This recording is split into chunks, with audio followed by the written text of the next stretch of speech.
Okay, children. Here, biodiversity, patterns of biodiversity. Biodiversity നമ്മൾ പഠിക്കുമ്പോൾ അത് ഏതൊക്കെ പാറ്റേൺ ആണ്, ഏതൊക്കെ തലത്തിലാണ് നമുക്ക് ബയോഡൈവേഴ്സിറ്റിയെ പഠിക്കുക. ദാറ്റ് ഈസ് ബയോഡൈവേഴ്സിറ്റിയെ നിയന്ത്രിക്കുന്ന അല്ലെങ്കിൽ എഫക്റ്റ് ചെയ്യുന്ന ഏതൊക്കെ ഘടകങ്ങൾ നമുക്ക് നോക്കാം. എങ്ങനെയൊക്കെ നമുക്കൊരു ആംഗിളിൽ ബയോഡൈവേഴ്സിറ്റിയെ പഠിക്കാൻ പറ്റും. That is biodiversity two different patterns ആണ് നമ്മുടെ ടെക്സ്റ്റിലുള്ളത്. That is latitudinal gradient and species area relationship. അങ്ങനെ രണ്ട് different patterns of distribution of biodiversity പറയുന്നുണ്ട്. ബയോഡൈവേഴ്സിറ്റി ഡിസ്ട്രിബ്യൂട്ട് ചെയ്തതില് ഒന്ന് ലാറ്റിറ്റ്യൂഡിനൽ ഗ്രേഡിയന്റ്, അതുപോലെ തന്നെ ഒരു ആൾട്ടിറ്റ്യൂഡും പറയും. നമ്മുടെ ടെക്സ്റ്റിൽ ലാറ്റിറ്റ്യൂഡ് മാത്രമേ പറയുന്നുള്ളൂ. എന്താ ലാറ്റിറ്റ്യൂഡിനൽ ഗ്രേഡിയന്റ് ഇൻ ഡൈവേഴ്സിറ്റി? എല്ലാ എർത്തില് എല്ലാ ലാറ്റിറ്റ്യൂഡിലും ഒരേപോലെയാണോ ഡൈവേഴ്സിറ്റി കാണുന്നത്? The pattern of having lots of species at the equator with diversity decreasing to the poles. ഈ പിക്ചറിൽ തന്നെ കാണാം അല്ലെ, ഏറ്റവും കൂടുതൽ ഡൈവേഴ്സിറ്റി എവിടെയാ? ഇക്വേറ്റർ റിയൽ റീജിയനിലാണ് കാണാം. ഭൂമധ്യരേഖ ഈ 0 ഡിഗ്രി ലാറ്റിറ്റ്യൂഡുള്ള ഈ ഒരു പർട്ടിക്കുലർ റീജിയനിലാണ് ഏറ്റവും കൂടുതൽ ഡൈവേഴ്സിറ്റി കാണുന്നത്. And diversity is decreasing towards the polar region. നമ്മളൊരു ടേബിൾ ഇവിടെ തന്നിട്ടുണ്ട്. ടേബിൾ നോക്കിക്കഴിഞ്ഞാൽ നമ്മുടെ ടെക്സ്റ്റിൽ പറഞ്ഞേക്കണതാണ്. അപ്പോൾ അതൊന്ന് ശ്രദ്ധിച്ചു വെച്ചോളൂ. ഏറ്റവും കൂടുതൽ ഡൈവേഴ്സിറ്റി കാണുന്ന എവിടെയാ? ഇക്വേറ്ററിനോട് വളരെ അടുത്ത സ്ഥലത്ത് കൊളംബിയയില് നമ്പർ ഓഫ് ബേർഡ്സിന്റെ ഡൈവേഴ്സിറ്റിയാണ് പല പല സ്ഥലങ്ങളിൽ കാൽക്കുലേറ്റ് ചെയ്തിട്ട് അവർ എതിരിട്ടേക്കണത്. അപ്പൊ ഒരു 1400 സ്പീഷീസ് നിയർ ടു ഇക്വേറ്റർ കാണുമ്പോൾ ഇന്ത്യയിൽ കുറച്ചും കൂടി ട്രോപ്പിക്കൽ റീജിയൻ കുറച്ചും കൂടി അവിടെ നിന്ന് അങ്ങോട്ട് നീങ്ങിയപ്പോഴേക്കും 1200 ആയി. ഇനി ന്യൂയോർക്ക് വന്നപ്പോ ഒരു 41 ഡിഗ്രിയാണ് അവിടുത്തെ ലാറ്റിറ്റ്യൂഡിനൽ റേഞ്ച്. അവിടെ വന്നപ്പോ 105 സ്പീഷീസ് ആയി. എന്നാൽ ഗ്രീൻലാൻഡ് പോലെ ഒരു 71 ഡിഗ്രി ലാറ്റിറ്റ്യൂഡ് അത്രയും പോളാർ റീജിയനിലേക്ക് വന്നപ്പോൾ അത് 56 ആയി. ഈ ടേബിൾ ഒന്ന് ഓർത്ത് വെക്കുക. ഇനി ഈ ട്രോപ്പിക്കൽ ലാറ്റിറ്റ്യൂഡ് ബയോഡൈവേഴ്സിറ്റി റിച്ച് ആണെന്ന് പറഞ്ഞല്ലോ. അങ്ങനെ ബയോഡൈവേഴ്സിറ്റി റിച്ച് ആയിട്ടുള്ള ഈ ട്രോപ്പിക്കൽ ലാറ്റിറ്റ്യൂഡ് എന്ന് വെച്ചാൽ എന്താണത്? അപ്പൊ നമുക്ക് ട്രോപ്പിക്കൽ ലാറ്റിറ്റ്യൂഡ് എന്ന് വെച്ചാൽ എന്താ? It include the area 23.5 degree towards the north as well as 23.5 degree towards the south of equator. നിങ്ങൾ പഠിച്ചിട്ടുണ്ടാവും അല്ലെ ട്രോപ്പിക്കൽ റീജിയൻ എന്താന്ന്. അവിടെ കാണുന്ന ആ പർട്ടിക്കുലർ ലാൻഡ് മാസിലോ അല്ലെങ്കിൽ ഈ പറഞ്ഞ ഓഷ്യൻ ഏരിയയിലോ ഒക്കെ ഇവിടെ കാണുന്ന ഡൈവേഴ്സിറ്റി ഏറ്റവും കൂടുതലാണെന്നാണ് ഈ പറയുന്നത്. അപ്പൊ ഇന്ത്യ ആണെങ്കിൽ ഒരു majority portion of India is located in the tropical region. That is why India is one of the mega diversity countries of the world. ഓർമ്മയുണ്ടല്ലോ. അപ്പൊ when comparing with the temperate region as well as the polar region, tropical region carries more biodiversity. അപ്പൊ അതിനെന്താ കാരണം? നമുക്കറിയാം tropical റീജിയനിൽ നല്ല temperature ആയിരിക്കും. അപ്പൊ ടെമ്പറേച്ചർ കൂടുമ്പോ തന്നെ അവിടെ ഹൈ റേറ്റ് ഓഫ് മെറ്റബോളിസം ഉണ്ടാവും. എക്കോളജിക്കൽ ഡൈനാമിക്സും കോഎവല്യൂഷണറി പ്രോസസ്സസും വളരെ കൂടുതലായിരിക്കും. അപ്പോ നമുക്ക് 3 പ്രധാന കാരണങ്ങളായി അതിനെ തിരിക്കാം. Which are the 3 reasons why the Tropics is with rich biodiversity. One is high productivity present. എന്തുകൊണ്ടാണ് ഹൈ പ്രൊഡക്ടിവിറ്റി? ധാരാളം സോളാർ എനർജി ഉണ്ട്. അപ്പോൾ അവിടെ പ്രൊഡക്ടിവിറ്റി കൂടുതലാണ്. കൂടുതൽ പ്ലാന്റ് പ്രൊഡക്ഷൻ വരും. ഫോട്ടോസിന്തസിസ് കൂടുതൽ നടക്കുന്നു, പ്ലാന്റ് പ്രൊഡക്ഷൻ വരുന്നു. അതിനെ ഡിപ്പെൻഡ് ചെയ്യുന്ന ഹെർബിവോഴ്സ്, കാർണിവോഴ്സ്, അങ്ങനെ പ്രൊഡക്ടിവിറ്റി കൂടുതലാണ്. അതുകൊണ്ട് തന്നെ സ്പീഷീസ് ഡൈവേഴ്സിറ്റി കൂടുതലാണ്. വേറൊന്ന് niche specialization. Chance for niche specialization is more. എന്താ കാരണം? ഇപ്പൊ ഒരു കേവ് ആയിക്കോട്ടെ, അല്ലെങ്കിൽ ഒരു മെഡോസ് ആയിക്കോട്ടെ, അല്ലെങ്കിൽ ഒരു പോളാർ റീജിയനിലെ ഒരു പർട്ടിക്കുലർ റെലം ആയിക്കോട്ടെ. അപ്പൊ ഏതായാലും ആ പർട്ടിക്കുലർ റീജിയനിൽ ജീവിക്കുന്ന ജീവികൾക്ക് അവർക്ക് ഒരു സീസണൽ വേരിയേഷൻസ് അങ്ങനെ വരുന്നില്ല. അങ്ങനെ വരാത്തത് കൊണ്ട് അവരവിടെ മാളൊക്കെ ഉണ്ടാക്കി അല്ലെങ്കിൽ കൂടൊക്കെ കൂട്ടി ജീവിക്കുമ്പോൾ അവർക്ക് അവിടെ നിലനിൽക്കാൻ ആരും അങ്ങ് ഡിസ്റ്റർബ് ചെയ്യണില്ല. അവർക്ക് അവിടെ നിലനിൽക്കാൻ സാധിക്കണം. അപ്പൊ tropical regions are with less seasonal variation. Polar റീജിയനിലൊക്കെ ആണെങ്കിൽ ഇടയ്ക്കിടയ്ക്ക് മഞ്ഞുരുകി ആ പാളികൾ ഇങ്ങനെ അവിടെ നിന്ന് ഡിറ്റാച്ച് ചെയ്ത് ഇങ്ങോട്ട് പോകും. ഇപ്പൊ തന്നെ നിങ്ങൾ കേൾക്കുന്നുണ്ടായിരിക്കും ഒരു ഏറ്റവും വലിയൊരു മഞ്ഞുപാളി അവിടെ നിന്ന് ഡിറ്റാച്ച് ചെയ്ത് പുറപ്പെട്ടിട്ടുണ്ട് അല്ലേ. അപ്പൊ അങ്ങനെ ഉള്ള ഒരു ഗ്ലേസിയേഷനോ അങ്ങനത്തെ കാര്യങ്ങളൊന്നും ഈ ട്രോപ്പിക്കൽ റീജിയനിൽ വളരെ കുറവാണ്. അപ്പൊ സീസണൽ വേരിയേഷൻസ് വളരെ കുറവാണ്. അതുകൊണ്ട് ആ പർട്ടിക്കുലർ ഓർഗാനിസംസ് അവര് പെർഫോം ചെയ്യുന്ന എക്കോളജിക്കൽ റോള് അവർക്ക് അതേപോലെ പെർഫോം ചെയ്യാൻ കണ്ടിന്യൂ ചെയ്യാൻ സാധിക്കുന്നു. അതുകൊണ്ട് ആ ഗ്രൂപ്പിന്റെ ഇടയ്ക്ക് ഒരു speciation different formation of species ഒക്കെ ഉണ്ടാവുന്നു. അപ്പോൾ niche specialization is more and high species richness is present. ഇനി ട്രോപ്പിക്കൽ റീജിയനിൽ വേറൊരു പോയിന്റ്, അവര് നമ്മൾ നേരത്തെ പറഞ്ഞു അൺഡിസ്റ്റർബ്ഡ് ആയിട്ട് കുറെ കാലമായി അൺഡിസ്റ്റർബ്ഡ് ആയിട്ട് നിൽക്കണമെന്ന്. അങ്ങനെ നിൽക്കുന്നത് കൊണ്ടുണ്ടായ വേറൊരു ഗുണം എന്താ, long evolutionary time the species present in the particular region get a more time for speciation. അവർ അൺഡിസ്റ്റർബ്ഡ് ആയിട്ട് കുറെ നിൽക്കുന്നതുകൊണ്ട് അവർക്ക് അധികം മാറ്റങ്ങൾ ഇല്ലാതെ തന്നെ അവർക്ക് അവിടെ നിൽക്കാൻ സാധിക്കുന്നത് കൊണ്ട് അവരുടെ എവല്യൂഷൻ നടത്താനായിട്ട് അവർക്ക് കുറെ ടൈം കിട്ടുന്നുണ്ട്. അപ്പോൾ more evolutionary time they get for species richness. അപ്പൊ ഈ 3 പോയിന്റ്, ഹൈ പ്രൊഡക്ടിവിറ്റി ഉണ്ട്, നിച്ച് സ്പെഷ്യലൈസേഷൻ ഉണ്ട്, അതുപോലെ more time for evolutionary process, then more diversity present in the tropics. അങ്ങനെയുള്ള നല്ല ബെസ്റ്റ് ആയിട്ടുള്ള ഒരു എക്സാമ്പിൾ ആണ് നമ്മുടെ ആമസോൺ റെയിൻ ഫോറസ്റ്റ്. എവിടെയത് കാണുക? In the South America. കണ്ടോ, കുറേ ഏരിയ തന്നെ അത് കവർ ചെയ്യുന്നുണ്ട്. അവിടെ ഇത്രയും ഒരു വൈഡ് സ്പ്രെഡ് ആയിട്ട് കിടക്കുന്ന ഈ ഒരു ഏരിയയിൽ എന്തെല്ലാം തരം സ്പീഷീസ് ഉണ്ട്. ഏറ്റവും കൂടുതൽ വെറൈറ്റീസ് ഇവിടെ കാണുന്നത് ലങ്സ് ഓഫ് ദ പ്ലാനറ്റ് എന്നാണ് ഈ ഒരു പ്ലേസിനെ പറയുക. അത്രയും ഓക്സിജൻ സപ്ലൈ അത് തരുന്നുണ്ട് എന്നാണ് പറയുന്നത്.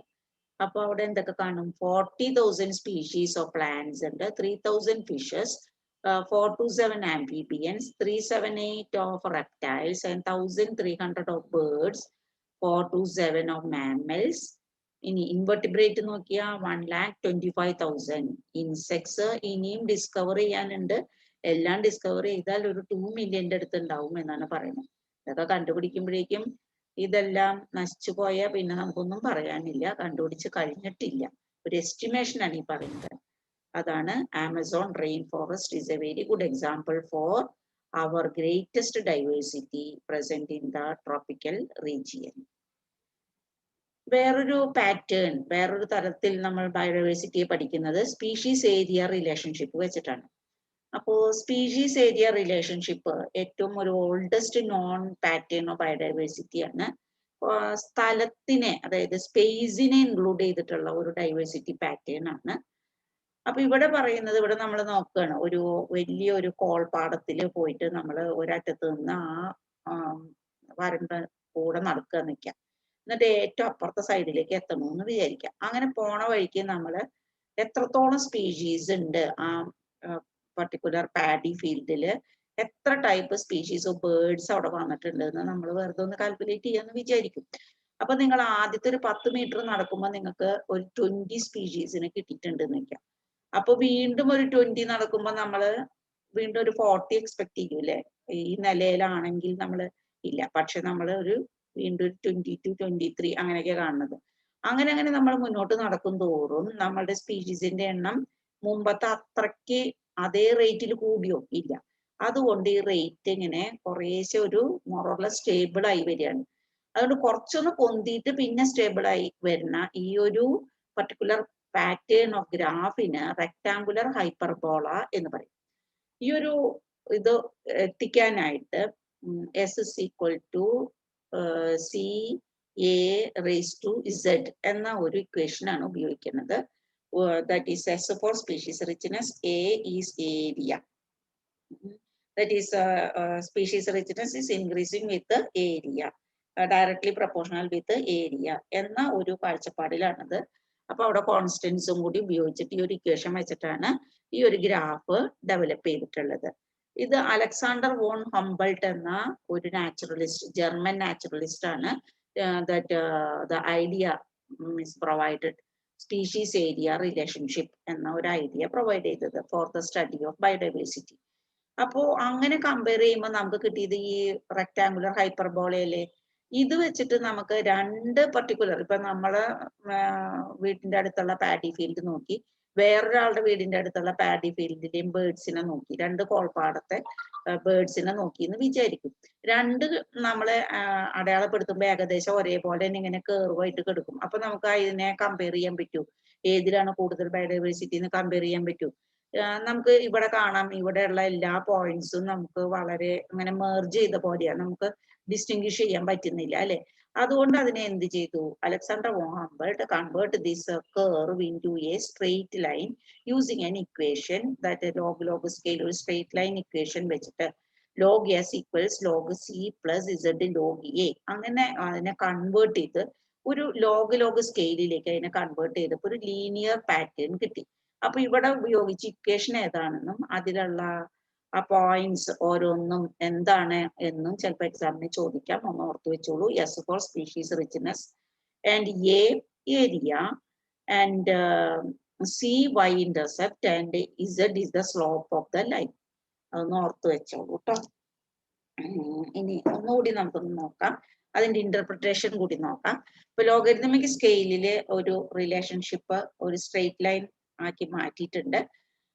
അങ്ങനെ കമ്പയർ ചെയ്യുമ്പോൾ ആ സ്ലോപ്പ് നോക്കുമ്പോൾ സ്ലോപ്പ് 0.1 to 0.2 റേഞ്ചിൽ നിൽക്കുകയാണ് എന്ന് വെച്ചാൽ അതായത് ഇവിടെ നമുക്ക് രണ്ട് ലൈൻസ് കാണിക്കുന്നുണ്ടല്ലോ, രണ്ട് ലൈനുകൾ കിട്ടിയിട്ടുണ്ട്, രണ്ട് സ്ട്രെയിറ്റ് ലൈൻ, രണ്ട് സ്ഥലത്തെ കമ്പാരിറ്റീവ് സ്റ്റഡി ആണെന്ന് വിചാരിക്കാം. അപ്പൊ ഇതിൽ ഏതിലാ കൂടുതൽ ബയോഡൈവേഴ്സിറ്റി കാണുക?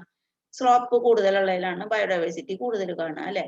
അപ്പോ അത് ഇങ്ങനത്തെ സ്റ്റഡീസ് കണ്ടെത്തിയിട്ട് 2-3 വാല്യൂസ് നിങ്ങൾക്ക് ടെക്സ്റ്റിൽ പറയുന്നുണ്ട്, ഒന്ന് ഓർക്കാനായിട്ട്.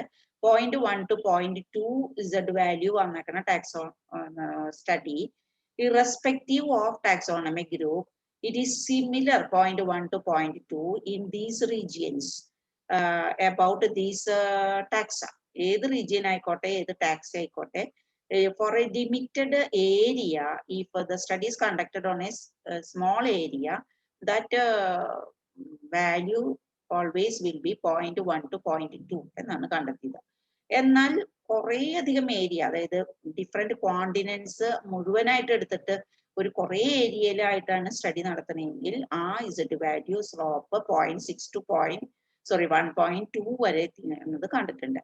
ഫ്രൂജിവോറസ് ബേർഡ്സ് അല്ലെങ്കിൽ മാമൽസ്, എന്താണ് ഫ്രൂട്ട് ഈറ്റിംഗ് ബേർഡ്സ് അല്ലെങ്കിൽ മാമൽസ് ഇൻ ട്രോപ്പിക്കൽ ഫോറസ്റ്റ്, എല്ലാ കോണ്ടിനെന്റിന്റെയും ബേർഡ്സിനെയോ അല്ലെങ്കിൽ മാമൽസിന്റെ സ്റ്റഡീസ് ഇതുപോലെ ഒരു നടത്തിയപ്പോൾ അത് 1.15 ആയിട്ട് കണ്ടെത്തിയതായിട്ട് പറയുന്നുണ്ട്. ഈ വാല്യൂസ് ഒന്ന് ഓർത്ത് വെക്കുക. ഇതുമായി ബന്ധപ്പെട്ട് എക്സാമിന് ചോദിക്കുന്ന ഒരു പാറ്റേൺ ക്വസ്റ്റ്യൻ തരാം. നോക്കി, ഈ ഒരു ഫിഗർ കണ്ട ഉടനെ നമ്മൾ ഒരു സയന്റിസ്റ്റിനെ ഓർക്കണം. ഇത് ഏത് ഫിഗർ ആണ്? ലോഗ് സ്കെയിൽ പറഞ്ഞിട്ടുണ്ടോ കേട്ടോ. ഇങ്ങനെ ഒരു ലോഗ് സ്കെയിൽ എന്ന് പറഞ്ഞിട്ട് ഈ ഒരു പിക്ചർ തന്നിട്ടുണ്ടോ? നമ്മൾ ഏത് സയന്റിസ്റ്റിനെ ഓർക്കുക? നമ്മളുടെ German naturalist Alexander von Humboldt, who described the species area relationship in the form of a graphical representation. അപ്പോ അദ്ദേഹത്തിന്റെ ആ എക്സ്പ്ലനേഷൻ എന്താണ്? Within a region species richness increased with increased explored area but only up to a limit. Area കൂടുന്നു എന്ന് വെച്ചാൽ അങ്ങനെ കൂടി വരുന്നില്ല, but only up to a limit that increases occurs എന്നാണ് അദ്ദേഹത്തിന്റെ കണ്ടെത്തൽ. ഓക്കെ, ഇനി ഇസഡ് വാല്യൂസ് അവർ രണ്ട് വാല്യൂ പറഞ്ഞല്ലോ, 0.1 to 0.2. ഈ വാല്യൂ, ഇങ്ങനെ ഒരു വാല്യൂ കിട്ടി എന്ന് പറഞ്ഞാൽ നമ്മൾ എന്തായി അർത്ഥമാക്കുക? That indicate that study is conducted regardless of taxonomic group or a region, but that study is conducted in a small area. എന്നാൽ 0.6 to 1.2 ആണ് value എങ്കിലോ, that study is conducted among very large area like entire continents. അങ്ങനെ നമ്മൾ ഓർക്കണം. ചിലപ്പോൾ അങ്ങനെ എന്നിട്ട് വേറൊരു question വേണമെങ്കിൽ ഫ്രൂജിവോറസ് ബേർഡ്സിന്റെ ഒരു study in tropical region, what is the Z value? Okay, ഓർമ്മയുണ്ടോ? Then Z value എന്ന് വെച്ചാൽ എന്താ? Z stands for the slope of line. Okay, slope of line. അത് ഓർത്തിട്ട്. And slope of the line becomes steeper. അത് കുറച്ചും കൂടി ഇങ്ങനെ വെർട്ടിക്കൽ ആക്സിസിനോട് ചേരിയപ്പോഴാ കൂടുതൽ സ്പീഷീസ് റിച്ച്നെസ് ഉണ്ടെങ്കിലാണ്, അതുപോലെ തന്നെ കൂടുതൽ ഏരിയ കവർ ചെയ്യുമ്പോഴാണ്. That is the slope of line. What would the slope of line be? Become steeper. When would the slope of line become steeper? എപ്പോഴാണ് സ്റ്റീപ്പർ ആവുക? സ്റ്റഡി ഒരു കുറേ ഏരിയയിൽ നടത്തുമ്പോൾ കൂടുതൽ സ്പീഷീസ് റിച്ച്നെസ് ഉണ്ടാവുമ്പോൾ ഇത് കുറേ കൂടി സ്റ്റീപ്പർ ആവും, വെർട്ടിക്കൽ ആക്സിസിനോട് കൂടുതൽ അടുക്കും. അങ്ങനെ നമ്മൾ